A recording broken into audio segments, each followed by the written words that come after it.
The air froze with the words, "A grandchild from a middle school graduate is a disgrace to the family." A heavy silence fell over the room, and my heart pounded like a trapped dove. Harold clenched his fists, his face a mask of fury. Apparently, my mother-in-law had been investigating my educational background.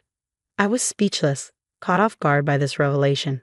Unable to bear the suffocating atmosphere, Harold took my hand and pulled me away. As we left, Heather, my mother-in-law's voice followed us, sharp and condescending. "Well, before you give birth to that child, make sure you pass the GED test or something. At least get a high school equivalency diploma. It's a requirement for being part of our family." Later that night, Heather called. "Should I send you some GED prep books?" she asked, her voice dripping with sarcasm.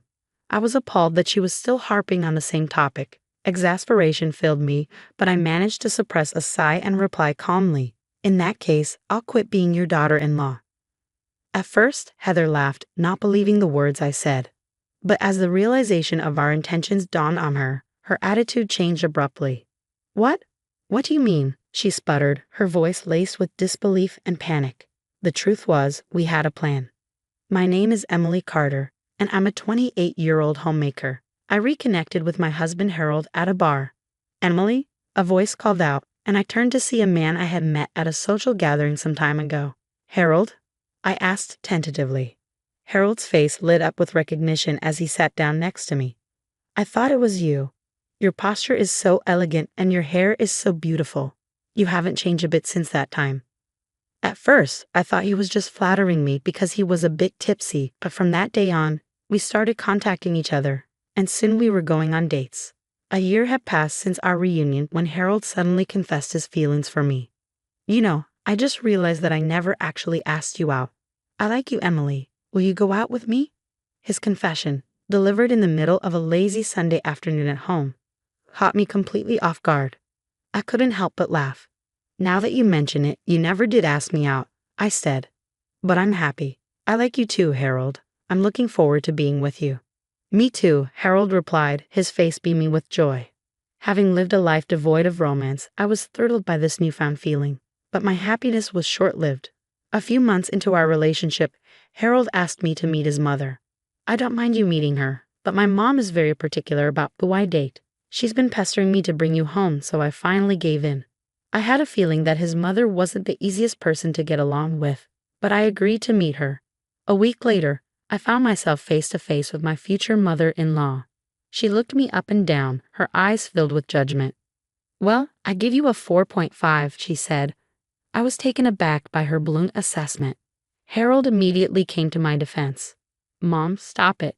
You did the same thing to my last girlfriend, and we ended up breaking up. Why do you have to be so condescending?" But his words fell on deaf ears. "She's going to be part of our family, so it's only natural for me to have some standards. Besides, a daughter-in-law is supposed to be bullied by her mother-in-law. That's how they grow. I was raised that way by my mother-in-law, so what's wrong with me doing the same?"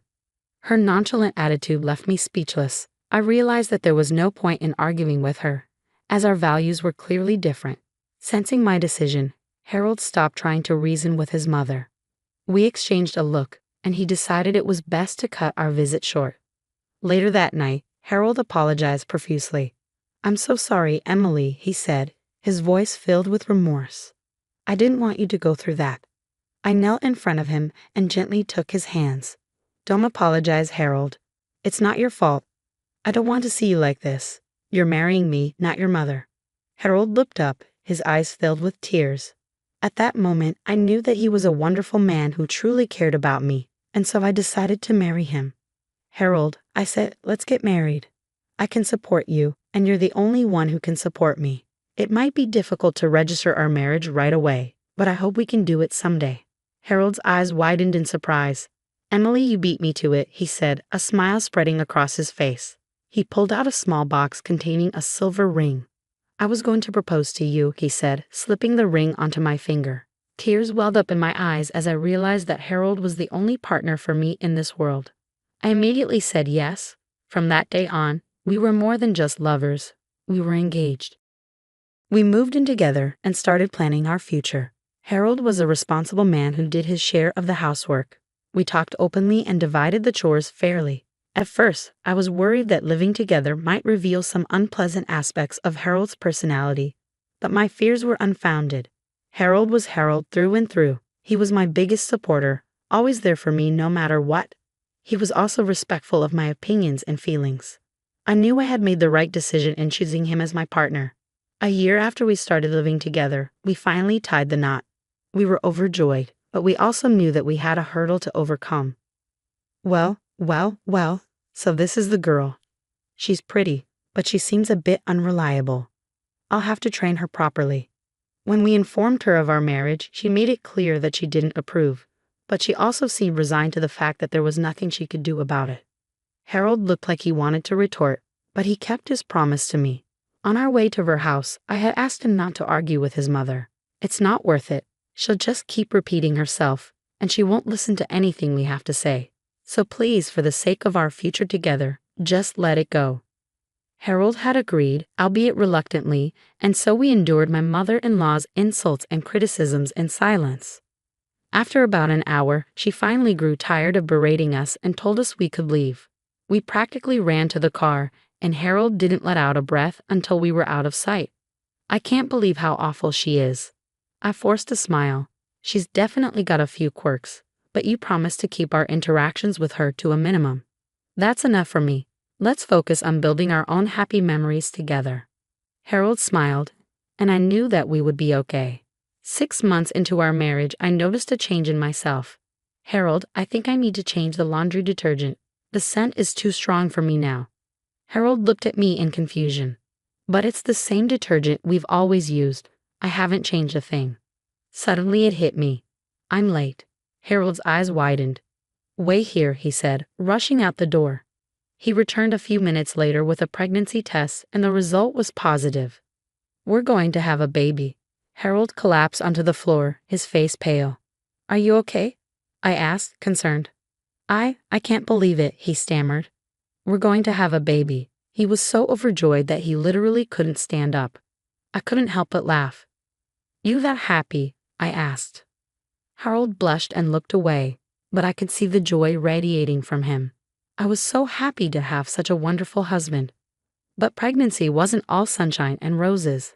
I suffered from severe morning sickness, and I couldn't stand the smell of anything. I was constantly throwing up, and I ended up being hospitalized for a while. It was a difficult first trimester, but I eventually made it to the second trimester, and my morning sickness subsided. I was able to resume my normal life, but a new problem arose. We've already told my parents about the baby, I said to Harold one day. But what about your mother? If you want, we can wait until after the baby is born. Harold offered, but I shook my head. No, we can't do that. She's going to be the baby's grandmother whether she likes it or not. If we wait until after the baby is born, she'll just use it as an excuse to criticize us. So let's tell her now, while I'm still in my second trimester. Harold agreed, and we started planning our visit to his mother's house. But it didn't go as smoothly as we had hoped. You want to visit us? My mother-in-law said, her voice laced with suspicion. Well, in that case, New Year's Eve will be fine. All the relatives and extended family will be gathered here then. Harold tried to reason with her. We just want to have a quick chat, he said. There's no need for everyone to be there. But his mother was adamant. Nonsense, she said. It's a joyous occasion, and we should share it with everyone. Besides, it's not like the relatives are strangers. I had a bad feeling about this. Maybe it was just my pregnancy hormones, but I couldn't shake the feeling that something was going to go wrong. The day finally arrived, and we found ourselves at my mother-in-law's house, surrounded by relatives. Everyone was drinking, eating, and having a good time. Suddenly, Heather clapped her hands, drawing everyone's attention. Attention, everyone, she announced. My daughter-in-law has an announcement to make. She grabbed my arm and pulled me to my feet. I winced as her grip tightened. Harold immediately intervened. Don't grab her so hard, he said. His mother glared at him, but she quickly regained her composure. Anyway, she continued, they have some happy news to share. I took a deep breath and began to speak. Actually, we. But before I could finish my sentence, my mother-in-law cut me off. A grandchild from a middle school graduate is a disgrace to the family, she declared. The room fell silent. Harold's fists clenched. Oblivious to the tension, Heather continued. As a member of our family, you should at least have a decent education, she said. I had to do some research and I found out that you're a middle school dropout. In this day and age, that's simply unacceptable. She looked at me with contempt. I was mortified. Not only had she exposed my secret, but she had done so in front of all of our relatives. I was speechless. Harold couldn't take it anymore. Mom, I can't believe you're such a horrible person, he said, his voice shaking with anger. Emily, I'm so sorry. Let's get out of here. He took my hand and led me out of the room. As we left, my mother-in-law called after us.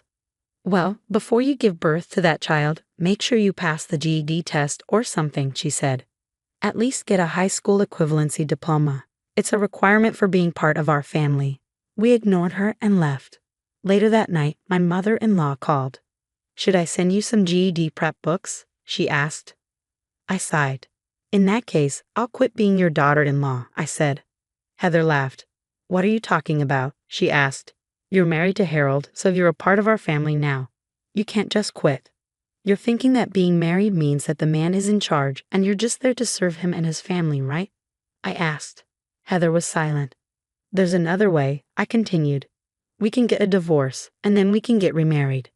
That way, I won't be your daughter-in-law anymore. Heather was stunned. No, you can't do that, she said. Harold is our eldest son. He's the heir to our family.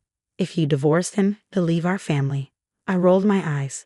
In this day and age, no one cares about family names, I said. Besides, it was Harold's idea to change his name. Heather's jaw dropped. Harold? She asked, her voice barely a whisper. You want to change your name? Harold took the phone from me. Mom, I've had enough, he said. I've been listening to your nonsense for years. You only care about me because I'm your heir. Well, I don't care about any of that. I'm going to divorce Emily and change my name, and then we're going to get remarried. Heather pleaded with him to reconsider, but Harold was adamant. He hung up the phone and blocked her number.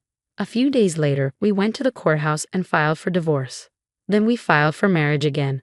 The only thing that changed was Harold's last name. It was a bit of a hassle to update all of our documents, but we eventually got used to it. About a month later, my mother-in-law showed up at our doorstep. She was out of breath, and her face was pale. Emily, she said, I'm sorry for everything I've done. Please come back to our family. I won't bother you anymore, and I'll keep sending you money. Harold and I exchanged a look. Then we both burst out laughing. Heather's face turned red. What's so funny? She asked. You're so naive, I said. You said you did a background check on me, but you didn't even know what I do for a living. Heather was silent. You see, I'm the CEO of a very famous apparel brand, I continued, and I've been sending you $30,000 a month. Heather's eyes widened in shock. You're the one who's been sending the money, she asked. Why? You know why, I said. You were spending all your husband's money and you were afraid he would find out. So you asked us to send you money so you could secretly save it. Heather was speechless. You're a perfect daughter-in-law, she finally said. I'm so proud of you. I smiled. Actually, I can't give you a score, I said. You're all negative. Heather's face crumpled. How dare you talk to me like that? She shrieked. I don't want you in our family anymore. Harold, divorce her and come home right now. Just then, Harold's father appeared. That's enough, he said. I've heard everything. I'm divorcing you. Heather was stunned. But, she stammered. I have nowhere to go.